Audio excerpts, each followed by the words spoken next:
Bismillahirrahmanirrahim. Assalamualaikum warahmatullahi wabarakatuh. Syukur alhamdulillah atas rahmat Allah Subhanahu wa ta'ala, kita dapat berjumpa kembali di channel Wanita Bahagia. Sholawat dan salam tak lupa selalu kita haturkan kepada junjungan kita Nabi besar Muhammad sallallahu alaihi wasallam. Allahumma sholli ala sayyidina Muhammad wa ala ali sayyidina Muhammad.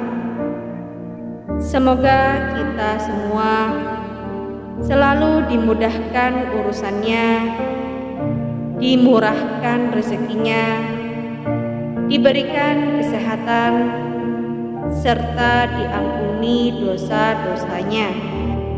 Amin ya rabbal alamin. Sahabatku sekalian yang dirahmati oleh Allah Subhanahu wa ta'ala, Asma binti Yazid, juru bicara sahabat perempuan masa Nabi Muhammad. Pada zaman Nabi Muhammad Sallallahu Alaihi Wasallam, sahabat perempuan atau sahabiyah berbaur dan hidup bersama dengan kaum laki-laki. Dalam artian, mereka belajar Islam, mendakwahkan Islam, dan berhijrah bersama dengan kaum laki-laki. Mereka juga saling bahu-membahu dan saling melengkapi dalam menjalani kehidupan bersama dengan suaminya. Tidak sedikit pula sahabiyah yang ikut terjun ke medan perang membantu pasukan umat muslim. Terkadang mereka tidak hanya berfungsi sebagai tenaga medis dan penyuplai logistik, tetapi juga ikut memanggul senjata dan ikut berperang. Mereka diantaranya Nusaibah binti Ka'ab, Rubai binti Mu'adz, Ummu Sulaim, Rufaidah al-Aslamiyah, Sofiyah atau Bibi Nabi, Sayyidah Fatimah putri Nabi, dan Asma binti Yazid. Nama yang terakhir merupakan salah satu sahabiyah yang dikenal berani, kritis, dan piawai dalam berbicara. Asma binti Yazid bin Al-Sakan Al-Ansori menjadi wakil kaum perempuan jika mereka ingin menanyakan sesuatu kepada Nabi Muhammad Sallallahu Alaihi Wasallam, namun mereka tidak berani atau sungkan mengutarakannya. Suatu ketika, Asma binti Yazid mendatangi majelis Nabi Muhammad untuk menanyakan satu hal. Dia duduk di antara kaum laki-laki karena ikut mendengarkan pengajaran Nabi Muhammad. Di tengah-tengah acara, Asma binti Yazid mengangkat tangan dan mengungkapkan isi pikirannya sebagaimana pikiran kaum Hawa lainnya. Kepada Nabi Muhammad, dia protes karena merasa kaum laki-laki lebih diutamakan dalam hal beribadah daripada kaum perempuan. Mereka sholat berjamaah di masjid, berperang di jalan Allah, menyaksikan jenazah, dan mengerjakan amal lainnya yang tidak dikerjakan perempuan. Sementara perempuan hanya menjadi penunggu rumah, menjadi pelepas nafsu laki-laki, mendidik anak, dan menjaga harta benda suami. Padahal, bukankah Nabi Muhammad diutus Allah untuk laki-laki dan perempuan? Apakah kami mendapatkan pahala yang sama dengan mereka, wahai Rasulullah? Tanya Asma binti Yazid kepada Nabi Muhammad Sallallahu Alaihi Wasallam.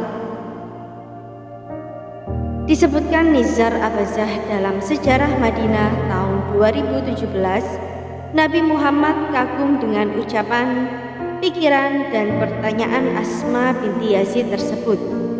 Nabi menilai apa yang disampaikan Asma itu sangat bagus kepada para sahabatnya. Nabi Muhammad kemudian bertanya, apakah mereka pernah mendengarkan seorang perempuan bertanya tentang agamanya Dengan pertanyaan yang lebih baik daripada Asma binti Yazid tersebut, mereka menjawab tidak. Kembalilah Asma, katakanlah kepada wanita-wanita di belakangmu bahwa bergaul baik dengan suami, mencari ridhonya, dan mengikuti petunjuknya setara pahalanya dengan semua yang kau sebutkan tadi. Jawab Nabi Muhammad. Asma menjadi bahagia usai mendengar jawaban Nabi Muhammad SAW seperti itu. Ia kemudian meninggalkan majelis dan mengucapkan la ilaha illallah dan takbir. Tidak hanya itu, Asma binti Yazid juga langsung mendatangi Nabi Muhammad manakala ada persoalan keagamaan yang dihadapinya atau kaum perempuan lainnya pada saat itu. Misalnya, dia pernah bertanya kepada Nabi Muhammad perihal tata cara bersuci dari haid bagi perempuan. Ia tidak malu menanyakan hal itu karena menganggapnya sebagai sebuah hak dan kesucian. Di samping berani mengutarakan unek-uneknya sendiri dan unek-unek sahabiah lainnya, Asma binti Yazid juga seorang perempuan yang berani turun ke medan perang. Tercatat, dia menjadi salah satu sahabiah yang ikut ambil bagian dalam perang Yarmuk.